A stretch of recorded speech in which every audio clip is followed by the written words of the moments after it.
وہ 313 2 گھوڑے 6 زرہیں 8 تلواریں، اور جن کے پاس تلواریں نہیں تھی انہوں نے کھجوروں کے ڈنڈے توڑ لیے۔ یہ اللہ کے مجاہد تھے، چلے تھے جنگ کرنے۔ کیسے رنگ تھے، کیسا جمال تھا ان کا۔ ان کے جذبوں کو دیکھ کر کے ہی میرے حضور نے کہا اللہم ان تہلک ہذہ العصابہ لم تعبد فی الارض ابدا، مالک اس دھرتی پر تیرے نام لینے والے یہی لوگ ہیں، اگر یہ نہ رہے قیامت تک تجھے بھی رب کوئی نہیں کہے۔ تو انہوں نے اپنا آپ پیش کیا نا۔ میں اور آپ دیکھیں کہ ہم کھڑے کہاں ہیں، اور ہم جو بدر اور احد کے شرکاء پر کرم نوازی ہوئی وہ طلب کرتے ہیں۔ اتریں فرشتے ہماری مدد کے لیے۔ جب حضور نے اعلان نبوت کیا، آپ جانتے ہیں کہ پورے قریش اور کفار حضور اور حضور کے غلاموں پہ ٹوٹ پڑے۔ طرح طرح کی اذیتیں، پریشانیاں، دکھ، مصیبتیں، مقاومتیں، مخالفتیں، نکتہ چینیاں، ناموافق حالات کے جکڑ، کیا کچھ نہیں تھا جو حضور نے سہا نہ ہو۔ راہوں میں کانٹے بھی بچھائے گئے، گڑھے بھی کھودے گئے، کوڑے بھی پھینکے گئے، اور طرح طرح کی اذیتیں دی گئیں، آوازیں کسے گئے۔ حضور کے غلاموں کو مشق ستم بھی بنایا گیا۔ تپتے ہوئے سنگریزوں پہ حضرت بلال حبشی کو کھینچا گیا، تپتے ہوئے کوئلوں پہ ان کو لٹایا گیا۔ حضرت سمیہ کو مکہ المکرمہ کے ایک چوک میں ابو جہل نے قتل کیا۔ یہ اسلام کی پہلی شہیدہ ہے جن کے خون سے مکے کی سرزمین لالہ زار بنی۔ حضرت عمار ابن یاسر کی والدہ حضرت سمیہ رضی اللہ تعالی عنہا، ان کے خون سے مکہ لالہ زار ہوا۔ حضرت یاسر کو شہید کیا گیا۔ کون کون سے دکھ تھے اور دکھوں کی کون کون سی قسم تھی جو آزمائی نہ گئی ہو۔ پھر حضور طائف گئے تو جو مصیبتیں، جو دکھ وہاں پہنچے وہ ایک الگ دردناک کہانی ہے۔ حضرت ام المومنین سیدہ عائشہ صدیقہ رضی اللہ تعالی عنہا فرماتی، میں نے ایک دن حضور سے پوچھا، حضور احد کے دن سے سخت بھی زندگی میں کوئی دن آیا تھا؟ صحابہ کی نظر میں احد کے دن سے سخت دن کوئی نہیں گزرا ہے۔ جب حضور کے سکے چچا شہید کر دیے گئے اور ان کا مسلح بنایا گیا، اعضائے بدنیاں کاٹ لیے گئے اور ان کا ہار پرویا گیا، حضور کے سر پہ پٹی بندھی ہوئی تھی، آنکھوں میں آنسو تھے، اور بار بار پوچھتے تھے ما فعل امی، میرے چچا کی کہانی سناؤ، میرے چچا کی بات سناؤ۔ تو یہ سخت ترین دن تھا۔ تو عرض کی حضور کیا احد کے دن سے سخت دن بھی کبھی زندگی میں آیا؟ فرمایا ہاں عائشہ، جب طائف کے بازاروں میں تیری قوم نے مجھے پتھر مارے تو یہ دن احد کے دن سے بھی سخت تھا۔ ان کے 3 سرداروں کے پاس حضور پیغام حق لے کر گئے، ان کی ہمدردی کا جذبہ لے کر حضور تشریف لے گئے، لیکن انہوں نے حضور کی دعوت کو مسترد کر دیا، بلکہ اوباشوں کے ہاتھوں میں پتھر دیے، اور حضور جب واپس ہونے لگے تو ان کو 2 رویا کتاروں میں کھڑا کر دیا۔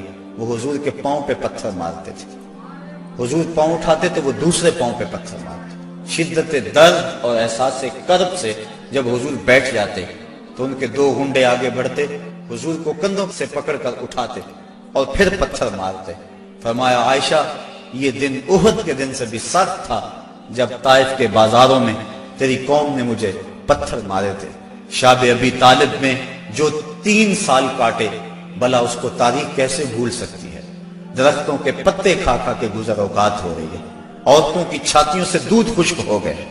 3 سال سماجی بائیکاٹ کفار نے کر دیا، اور غلہ تک نہ پہنچنے دیا، وہاں پانی نہ پہنچنے دیا جاتا، اور وہ 3 سال دکھوں کی، اذیتوں کی ایک داستان ہے جو ختم ہوئی، لیکن پائے استقلال میں لرزش نہیں آنے پائی۔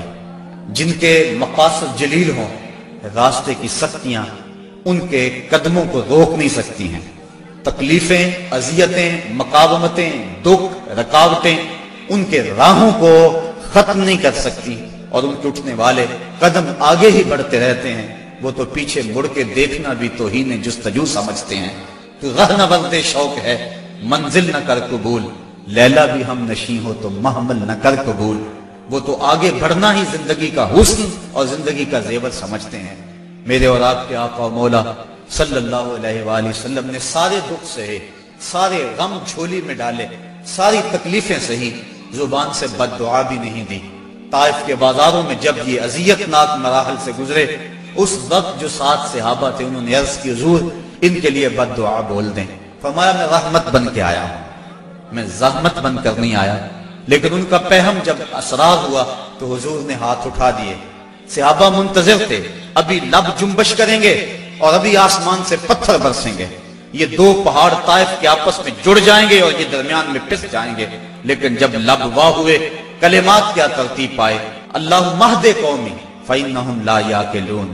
اے اللہ میری قوم کو ہدایت دے دے, یہ مجھے جانتی نہیں ہے, اگر جانتی ہوتی تو مجھے یوں پتھر نہ مارتی, میری راہوں میں پھول بچھاتی.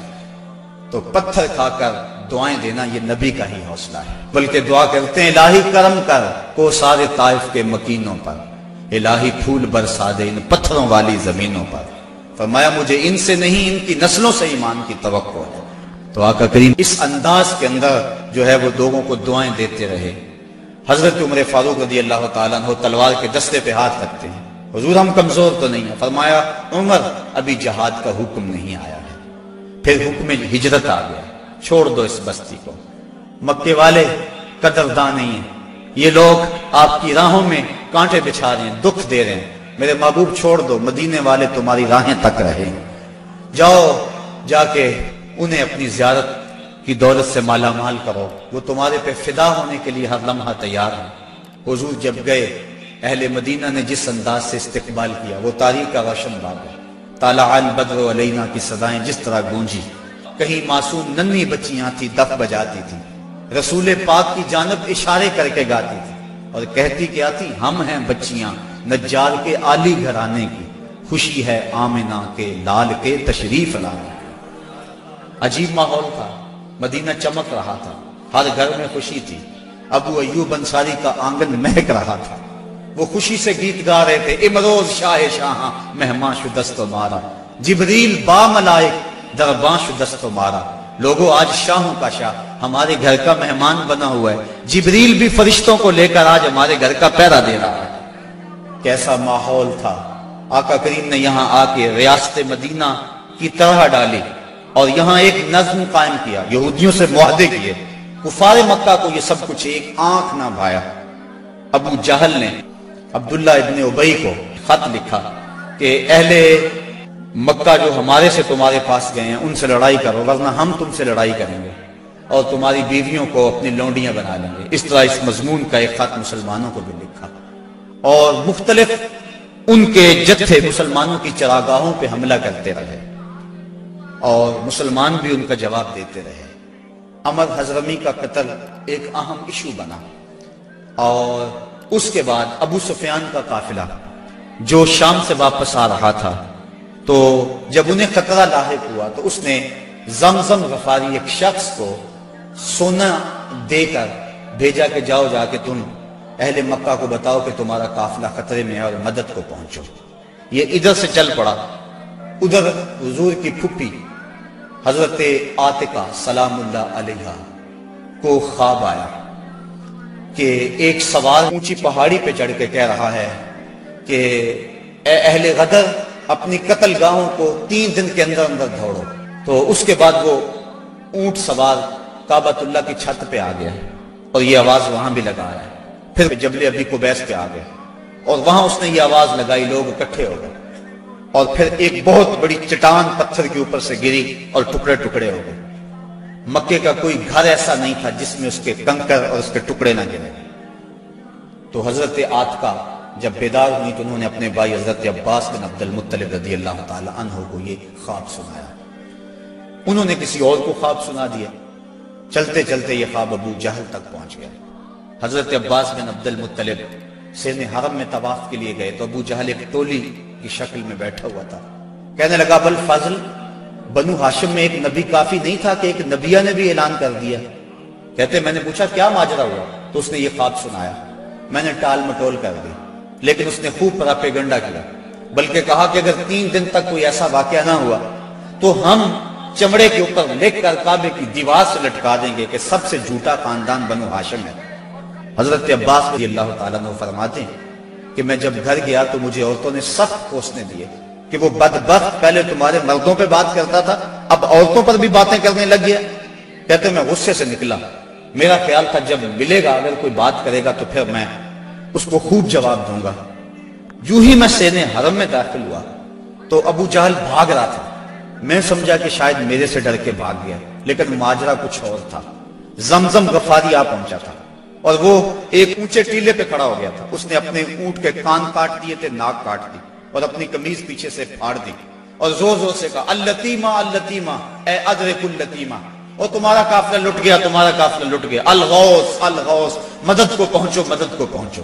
کہتے ہیں بھگدڑ مچ گئی، کیونکہ اس قافلے میں پورے مکے کے لوگوں نے مال لگایا ہوا تھا، لہٰذا جلدی جلدی وہ جنگ کی تیاریاں کرنے لگے اور 3 دنوں کے اندر اندر وہ مکے سے کوچ کر گئے۔ ابھی ایک منزل پہ پہنچے تھے کہ ابو سفیان کا قاصد آ پہنچا کہ ہم بخیریت گزر آئے ہیں، تم واپس ہو جاؤ۔ سارے صاحب لوگوں نے مشورہ دیا، لیکن ابو جہل کہتا تھا نہ، ہم نے بدر میں جانا ہے، 3 دن تک وہاں ہم نے قیام کرنا ہے، وہاں شرابیں پئیں گے، وہاں جشن منائیں گے، پورے عرب پہ ہماری دھاک بیٹھے گی۔ اسے بڑے لوگوں نے سمجھایا لیکن وہ ماننے کو تیار نہ ہوا۔ ہر منزل پہ ہر روز کوئی نہ کوئی سردار دعوت کرتا، 9 یا 10 اونٹ ذبح کرتا اور یہ قافلہ آگے بڑھ رہا ہے۔ ادھر حضور نے صحابہ کو جمع کیا، مٹھی پر جماعت، ایک چھوٹا سا گھونسلہ جو تیار کیا تھا، ایک چھوٹی سی کائنات اور دنیا جو حضور نے تیار کی تھی۔ حضور نے فرمایا صحابہ مجھے مشورہ دو، اشیروا علی ایھا الناس، لوگوں مجھے بتاؤ کیا کیا جائے۔ حضرت عمر فاروق رضی اللہ تعالی عنہ، حضرت ابو بکر صدیق رضی اللہ تعالی عنہ، انہوں نے عرض کی حضور آپ جو چاہیں ہم آپ کے ساتھ ہیں۔ حضرت مقداد نے عرض کی حضور آپ برق الغماد تک بھی جانا چاہیں تو ہم آپ کا ساتھ دیں گے۔ حضور نے فرمایا مجھے مشورہ دو۔ ابو بکر و عمر نے عرض کی اے ہادی دورہ، ہمارے مال و جان اولاد سب کچھ آپ پر قربان، غلامان محمد جان دینے سے نہیں ڈرتے، یہ سر کٹ جائے یا رہ جائے کچھ پرواہ نہیں کرتے۔ اٹھے مقداد، عرض کی اے سرور عالم، نہیں ہیں قوم موسیٰ کی طرح کہہ دینے والے ہم، ہمارا فخر یہ ہے ہم غلامان محمد ہیں، ہمیں باطل سے کیا ڈر، زیر دامان محمد۔ حضور علیہ السلام نے پھر فرمایا شیرو علیہ ایھا الناس، لوگو مجھے مشورہ دو۔ حضرت عمر فاروق پھر اٹھے تو حضور نے پھر کہا شیرو علیہ ایھا الناس، لوگو مجھے مشورہ دو۔ تو حضرت سعد بن معاذ اٹھے، عرض کی شاید حضور کی مراد انصار سے ہے، ادب سے عرض کی انصار ہیں ہم یا رسول اللہ، غلامان شہ ابرار ہیں ہم یا رسول اللہ، اگر ارشاد ہو بحر فنا میں کود جائیں ہم، ہلاکت خیز گرداب بلا میں کود جائیں ہم، نبی کا حکم ہو تو پھاند جائیں ہم سمندر میں، جہاں کو محو کر دیں نعرہ اللہ اکبر میں، یہ قریش مکہ تو کیا چیز ہیں، دیووں سے لڑ جائیں، سنانے نیزہ بن کے سینہ باطل میں گڑ جائیں۔ حضور آپ کا حکم تو ہو۔ آقا کریم علیہ السلام خوش ہو گئے، فرمایا چلو بدر کی طرف پیش قدمی ہوئی۔ 313 افراد پر مشتمل یہ قافلہ جب مدینے سے نکلا تو عجیب حالت تھی، مختصر سامان تھا، 2 گھوڑے، 6 زرہیں، 8 شمشیریں، پلٹنے آئے تھے یہ لوگ دنیا بھر کی تقدیریں۔ مسلمان جب نکلے نا تو ان کے پاس تلواریں بھی 8 تھیں، اور وہ بھی مورخین لکھتے ہیں سلامت نہیں تھی، کسی کا دستہ ٹوٹا ہوا تھا، کسی کی نوک نہیں تھی، کوئی زہر میں بجھنے والی تھی، اور 2 گھوڑے تھے، 70 اونٹ تھے، اور 6 زریں تھی۔ جن کے پاس تلواریں نہیں تھی انہوں نے کھجوروں کے ڈنڈے توڑ لیے۔ اللہ اکبر، کیسا منظر تھا، کیسا ماحول تھا۔ یہ لشکر ساری دنیا سے انوکھا تھا، نرالا تھا کہ اس لشکر کا افسر کالی کملی والا تھا، عجیب رنگ تھا اس لشکر کا، چشم فلک نے کبھی ایسا منظر نہیں دیکھا ہوگا۔ فاقہ مست لوگ جن کے بدن پہ پورے کپڑے بھی نہیں ہیں، اور دنیا کی اس وقت کی بڑی طاقت سے ٹکر لینے کے لیے پورے جذبوں کی فراوانی سے جب مدینے سے باہر نکلے تو یہودی اپنی دکانوں پہ بیٹھے ہوئے تھے۔ انہیں دیکھ کر کہنے لگے مسلمانوں تمہارے پاس نہ کوئی اسلحہ، نہ کوئی نیزے، نہ کوئی بھالے، نہ کوئی خنجر، نہ تیغ و تبر، تم کس راستے پہ جا رہے ہو؟ آلات حرب و ضرب تو تمہارے پاس ہے نہیں۔ تو مسلمانوں نے حضور کی طرف اشارہ کر کے کہا نہ تیغو تیر پر تکیا، نہ خنجر پر، نہ بھالے پر، بھروسہ ہے تو اس سادی سی کالی کملی والے پر۔ ہمارا تو آسرا حضور کی ذات ہے، ہم تو حضور کے سہارے جا رہے ہیں، بنا کر اپنے سینوں کی سپر آیات قرآن کو، بظاہر چند تن کے روکنے نکلے تھے طوفان کو۔ یہ چند لوگ میدان کی طرف بڑھ رہے تھے، حضور علیہ السلام نے 3 اشخاص کے لیے ایک اونٹ مقرر کر دیا کہ باری باری سوار ہو، اور اپنے لیے حضور نے ایک اونٹ تنہا مقرر نہیں کیا بلکہ اپنے ساتھ بھی 2 سوار مقرر کیے، حضرت ابو لبابہ اور حضرت علی المرتضیٰ رضی اللہ تعالی عنہما۔ اور خود حضرت علی المرتضیٰ اور حضرت ابو لبابہ نے عرض کی، حضور ہم اپنی باریاں چھوڑتے ہیں، آپ سوار ہیں۔ فرمایا نہ تو تم میرے سے طاقتور ہو کہ تم چل سکتے ہو پیدل، میں نہیں چلتا، اور نہ مجھے ثواب سے بے نیازی ہے کہ ثواب تمہیں چاہیے مجھے نہیں چاہیے۔ فرمایا اپنی باری پہ تم سوار ہوگے، اپنی باری پہ میں سوار ہوں گا۔ محبت کے جوش میں یہ قافلہ آگے جا رہا ہے، عجیب حالت ہے، فاقہ مست ہے، کھجور کو چوس کے روزہ رکھتے ہیں، اسی کو چوس کے افطار کر لیتے ہیں۔ راستے کے اندر ایک جگہ آئی مرج الزبیہ، وہاں ایک چرواہا بکریاں چرا رہا تھا۔ ایک صحابی نے کہا سلم علی رسول اللہ صلی اللہ علیہ وسلم، یہ حضور ہے، انہیں سلام کرو۔ وہ کہنے لگا میں تو نہیں سلام کرتا، میں تو سلام تب کروں گا اگر یہ بتائیں میری اونٹنی کے پیٹ میں کیا ہے۔ حضرت سلمہ بن سلامہ 9 خیز عمر ہے، چڑھتی جوانی ہے، انہوں نے اس کے پاس جا کر کہا یہ بات تو حضور سے پوچھتا ہے، یہ تو حضور کے غلام سے پوچھ لے، وہ بھی بتا دے گا۔ فرمایا نزوت علیہا وفی بطنہا منک ثقلا، حضور نے فرمایا بس کرو، تم نے تو اس کو رسوائی کر دیا ہے۔ تو حضور آگے بڑھے۔ اب جب حضور وہاں پہنچے تو کافروں نے پہلے ہی اونچی جگہ پہ پتھریلے علاقے میں پڑاؤ ڈال لیا ہوا تھا، وہاں انہوں نے اپنے خیمے گاڑ لیے تھے، اور جس سمت حضور تھے یہ علاقہ نشیبی تھا اور ریت تھی، چلتے ہوئے پاؤں دھنستے تھے اور چلنا مشکل ہو رہا تھا، سخت گرمی، 17 رمضان۔ حضور علیہ السلام وہاں پہنچے، حضرت سعد نے عرض کی حضور اگر تو اللہ کا حکم ہے یہاں خیمے گاڑنے کا تو میں کچھ نہیں عرض کروں گا، لیکن اگر آپ رائے لینا چاہیں تو میرا خیال ہے ان کنووں کے آگے ہم اپنے خیمے نصب کر لیں تاکہ یہ کنویں ہماری پشت پہ چلے جائیں، اور ان کنووں کو پاٹ دیں، بند کر دیں۔ تھوڑا تھوڑا پانی تھا کنووں میں اور وہ بھی بہت نیچے۔ اب جب حضور وہاں پہنچے، یہاں مورخ اسلام عفی جلندری نے وادی بدر کی فریاد کو بیان کیا ہے۔ وادی بدر نے جب اپنے دامن میں اترتے ہوئے ان مقدس مہمانوں کو دیکھا تو وادی بدر نے اللہ سے فریاد کی۔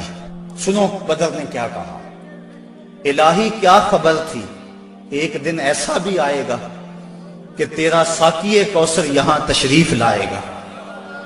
خبر کیا تھی، یہاں تیرے نمازی آ کے ٹھہریں گے، شہید آرام فرمائیں گے، غازی آ کے ٹھہریں گے۔ مالک مجھے پتا ہوتا طوفان نوح میرے اوپر سے گزرا تھا، میں کوئی پانی جمع کر رکھتی، آج ان غازیوں کو، ان مجاہدوں کو میں پانی پیش کرتی، میں شبنم کے قطرے جمع کرتی رہتی، اور آج تیرے رسول کے غلاموں کو وہ پانی پیش کر دیتی۔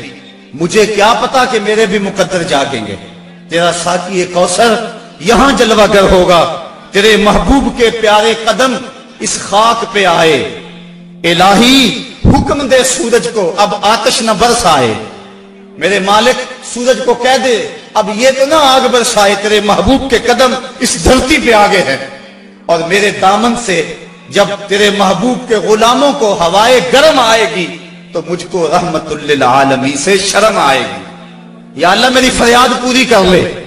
اس وادی نے فریاد کی اور دعا کرتے ہوئے وادی نے کہا برائے چند ساعت ابر باراں بھیج دے یا رب، برائے چند ساعت ابر باراں بھیج دے یا رب، بہاراں بھیج دے یا رب، بہاراں بھیج دے یا رب۔ وادی نے یہ دعا کی، دعا صحرا نے مانگی، دام نے امید پھیلا کر، یکا یک ابر باراں آسماں پر چھا گیا آ کر، مدینے کی بلندی سے جو رحمت کی گھٹا اٹھی تو استقبال کو فردوس کی ٹھنڈی ہوا اٹھی۔ عجیب منظر بن گیا، اچانک بارش برسنا شروع ہو گئی، اور یہ نشیبی علاقے کے اندر جو ریت تھی وہ جم گئی اور حوض پانی سے بھر گیا، اوپر کیچڑ ہو گیا، وہ چلتے ہیں تو ان کے پاؤں پھسلتے ہیں اور یہاں پاؤں جمنے لگے۔ یہ اللہ کی پہلی مدد تھی جو بدر میں مسلمانوں کو پہنچی۔ رات ہوئی، کفار نے عیش و نشاط کی بزم سجائی، لونڈیاں ساتھ آئی تھیں اور گانے والی عورتیں ساتھ تھی جو گا گا کے ان کو داد عیش دیتی تھی اور شرابوں کے جام لڑائے جانے لگے۔ ادھر فاقہ مستوں کی یہ مٹھی بھر جماعت، حضور کے لیے مسجد عریش بنائی گئی، ایک چھپر تیار کیا گیا۔ حضرت ابوبکر صدیق رضی اللہ تعالیٰ عنہ حضور کے پیرے کے لیے کھڑے ہو گئے۔ فرماتے ہیں ساری رات حضور نے سجدوں میں، قیام میں اور رکوع میں گزار دی۔ ساری رات اللہ کی بارگاہ میں روتے رہے اور اللہ کی بارگاہ میں عرض کرتے رہے، اللہم ھذا قریش اقبلت بخیلائھا وفخرھا تحادک وتکذب رسولک اللہم فنصرک الذی وعدتنی۔ اے اللہ، یہ قریش بڑے فخر سے آئے ہیں، تجھے بھی جھٹلاتے ہیں، تیرے رسول کی بھی تکذیب کرتے ہیں، میرے مالک جو میرے سے وعدہ کیا ہے وہ وعدہ پورا کر دے۔ حضرت ابوبکر صدیق رضی اللہ تعالیٰ عنہ فرماتے ہیں حضور کی چادر انور سر سے سرک کے کندھوں پہ آ جاتی اور کندھوں سے سرک کے حضور کی کمر پہ آ جاتی، اور میں حضور کی چادر دوبارہ سر پہ دیتا اور عرض کرتا بس کرو یا رسول اللہ، بس کرو، اللہ کی مدد آ جائے گی، بس کرو۔ لیکن حضور بار بار کہتے یا حیو یا قیوم، یا حیو یا قیوم۔ ساری رات حضور نے دعاؤں میں گزار دی۔ جب سحری کا وقت ہوا، نماز ہوئی، حضور نے لوگوں کو کہا لوگوں صفیں سیدھی کر لو۔ حضور نے ہاتھ میں چھڑی یا کوئی تیر پکڑا ہوا ہے اور لوگوں کو کہا کہ صفیں سیدھی کرو۔ حضرت سواد رضی اللہ تعالی عنہ ایک صحابی تھے، وہ سب سے تھوڑا سا آگے بڑھ گئے۔ حضور نے وہ چھڑی سے ان کے پیٹ میں ٹھوکر دی کہ استوی یا سواد، سواد سیدھے ہو جاؤ۔ تو حضرت سواد سیدھے ہو گئے، ساتھ ہی عرض کرنے لگے حضور مجھے اس کی بڑی تکلیف ہوئی ہے، درد ہوا ہے، میں آپ سے بدلہ چاہتا ہوں، قصاص مانگتا ہوں۔ سارے صحابہ ان کے کان کھڑے ہو گئے، اس حالت میں یہ کیا کہہ رہا ہے؟ حضور نے فرمایا اچھا بدلہ لے لے۔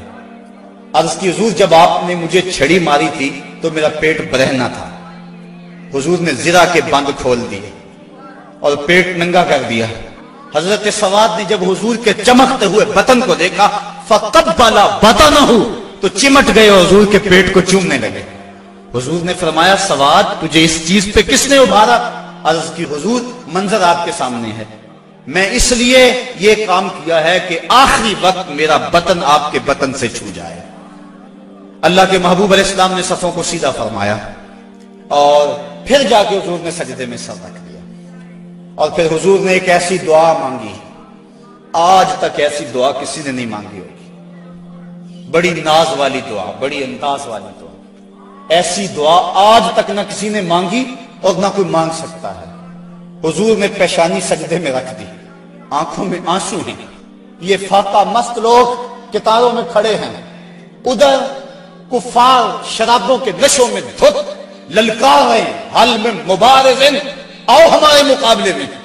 حضور علیہ السلام صحابہ کو صفوں میں کھڑا کر کے آپ پیشانی کو مسجد عریش کی ریت پہ رکھ دیا اور آنکھوں میں آنسو ہیں، اور حضور نے جو دعا کی لفظ سنی، کہا یا رب ان تہلک ہذہ العصابہ لن تعبد فی الارض ابدا۔ میرے مالک میں نہیں کہتا ان کو بچا لے، لیکن دیکھ اس دھرتی پہ تیرا نام لینے والے یہی 313 ہیں۔ میرے مالک اگر یہ نہ رہے تو قیامت تک تجھے بھی رب کوئی نہیں کہے گا، بس یہی 313 ہیں، یہی تیرے نام لیوا ہیں۔ اگر اغیار نے ان کو جہاں سے محو کر ڈالا، قیامت تک نہیں پھر کوئی تجھ کو پوجنے والا۔ الہی عہد لیلۃ المعراج پورا کر، محمد سے جو وعدہ ہو چکا ہے آج پورا کر۔ اللہم ان تہلک ہذہ العصابہ لن تعبد فی الارض ابدا۔ اے اللہ اگر یہ نہ رہے تو قیامت تک تجھے بھی رب کوئی نہیں کہے گا۔ یہ لفظ حضور کی زبان پہ تھے اور چادر سرک کے کندھوں پہ آ گئی، کندھوں سے سرک کے کمر پہ آ گئی۔ حضرت ابوبکر صدیق کہتے ہیں بس کرو یا رسول اللہ، حسبک یا رسول اللہ، حسبک اللہ یا رسول اللہ، حضور اللہ کافی ہے آپ کو۔